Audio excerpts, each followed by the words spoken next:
সংগ্রামী ছাত্র জনতা, মুসলমান কখনো মৃত্যুকে ভয় পায় না। জুলাইয়ের সন্তানেরা মৃত্যুকে ভয় পায় না। আমাদের ভাই হাদি যদি আল্লাহ তাআলা হায়াতে না রাখেন তিনি শহীদ হবেন, আর যদি হায়াতে রেখে থাকেন হাদি ফিরবে ইনশাআল্লাহ। 1000 গুণ শক্তি নিয়ে হাদি ফিরবে। তবে কথা হচ্ছে যারা আমার ভাইকে হত্যার উদ্দেশ্যে গুলি করেছে তাদের কি হবে? আমরা দেখতে পেয়েছি প্রকাশ্য দিবালোকে জুলাইয়ের সন্তান হাদিকে গুলিবিদ্ধ করা হলেও 30 ঘন্টা পার হয়ে যাচ্ছে, এখনো পর্যন্ত ইন্টারিমের অথর্ব উপদেষ্টারা এখনো পর্যন্ত চিহ্নিত খুনিদেরকে গ্রেফতার করতে পারে নাই। তারা এখনো অপরাধীকে ধরতে পারে নাই। কিন্তু আমরা দেখেছি এই যে ইন্টারিমের অথর্ব উপদেষ্টা, তাকে আমরা দেখেছি তিনি ধরছেন যে মাংসের মধ্যে আলু বেশি নাকি কম, সেইটা ধরছেন। আপনারা দেখেছেন যখন আমাদের মিডিয়ার ভাইরা প্রশ্ন করছেন অবৈধ অস্ত্রের ব্যাপারে, তখন এই অবৈধ অথর্ব উপদেষ্টা জাহাঙ্গীর আলম বলছে সেখানে পেঁয়াজের দাম বাড়ছে কিনা কমছে।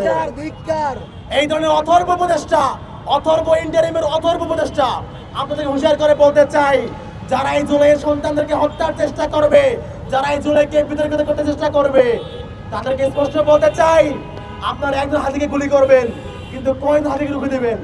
এক হাদিকে মারতে চাইলেও লক্ষ হাদি রাজপথে দাঁড়িয়ে যাবে। প্রিয় ভাইয়েরা, আমরা দেখেছি আজকে 30 ঘন্টা পার হয়ে যাচ্ছে কিন্তু এখনো ইন্টারিমের সুশীল উপদেষ্টারা কাউকে ধরতে পারবে নাই। কিন্তু ধরতে পারবে কিভাবে?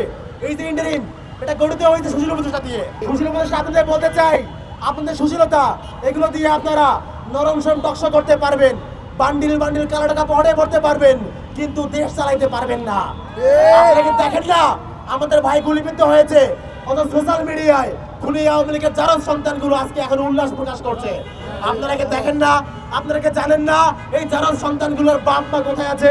আপনারা কি জানেন না এই কুলাঙ্গার গুলোর পরিবার বাংলাদেশে কোথায় আছে? আমরা তো জানি কান টানলেই মাথা আসে। আমাদের সন্দেহ লাগে ইন্টারিম অথর্ব উপদেষ্টারা আপনারা সে কান টানতে ইচ্ছা করেন কিনা। আমাদের সন্দেহ লাগে যে আপনারা আসলে চান কিনা যারা হাদিকে হত্যার চেষ্টা করছে তারা গ্রেফতার হোক। যদি আপনার ধৈর্য থাকে একজনকে তো হওয়ার কথা। আমাদের বড় অবাক লাগে যেখানে প্রশাসন খুনিদের শনাক্ত করবে সেখানে আমরাই তাদেরকে সিসিটিভি ফুটেজ দিচ্ছি, সেখানে আমরা তাদেরকে শনাক্ত করে দিচ্ছি, দেওয়ার পরেও তারা ধরতে পারছে না। ওরা আমাদের কাছে আপডেট চায়, বড় লজ্জা লাগে। ধরার দায়িত্ব কাদের? আমরা খুঁজে দেওয়ার পরেও তারা ধরতে পারছে না, উল্টা আমাদের কাছে আপডেট চায়। এই লজ্জা আমরা কোথায় রাখবো? ইন্টারিমের সুশীল আপনাদের করে বলতে চাই, যেমন কুকুর তেমন মুকুর দিতে হবে। যে খুনি আওয়ামী লীগেরা ওদের যে রক্তের পিপাসা, এই রক্ত পিপাসী খুনিদেরকে কুকুরের মধ্যে শায়েস্তা না করলে সোজা হবে না। আপনারা জানেন হাদি ভাইকে গুলি করার আগে প্রায় কয়েক মাস যাবত তাকে নানাভাবে হুমকি দেওয়া হচ্ছে। নানা দেশি বিদেশি নাম্বার থেকে হোয়াটসঅ্যাপে তাদেরকে টেস্ট করে কল করে হুমকি দেওয়া হচ্ছে। হাদি ভাই বারবার বলেছেন, মিডিয়ায় বলেছেন, বক্তব্য বলেছেন, ফেসবুক পোস্টে বলেছেন, কিন্তু এতবার বলার পরেও ভাইকে কোনো ধরনের নিরাপত্তার ব্যবস্থা করা হয় নাই।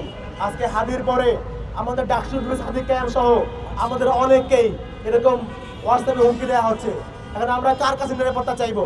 অনেকে আমাদেরকে বলছেন সাবধানে থাকবেন। সাবধানে কিভাবে থাকবো? আমাদের কাছে সাবধানে থাকার অর্থ একটা, সেটা হচ্ছে এই বাংলাদেশ থেকে খুনি আওয়ামী লীগের যত প্রেতাত্মারা এখনো লুকিয়ে আছে গর্তে, প্রত্যেকটা গর্ত থেকে তুলে এনে তাদের যোগ্য পানা বুঝিয়ে দিতে হবে। কোন খুনিদের সাথে সহাবস্থান আমরা মেনে নিব না। ইন্টারিমকে আমরা আর সময় দিতে চাই না। আমাদের মিনহাজ ভাই বলে গিয়েছেন, স্পষ্ট প্রমাণ দেওয়ার পরেও যদি আপনারা গড়িমসি করেন তাহলে আমাদের সন্দেহের তীর আপনার দিকেই যাবে। সুতরাং সিদ্ধান্ত আপনাদের।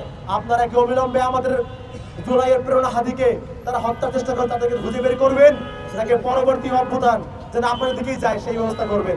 সেই প্রশ্ন আমরা রেখে গেলাম। ধন্যবাদ।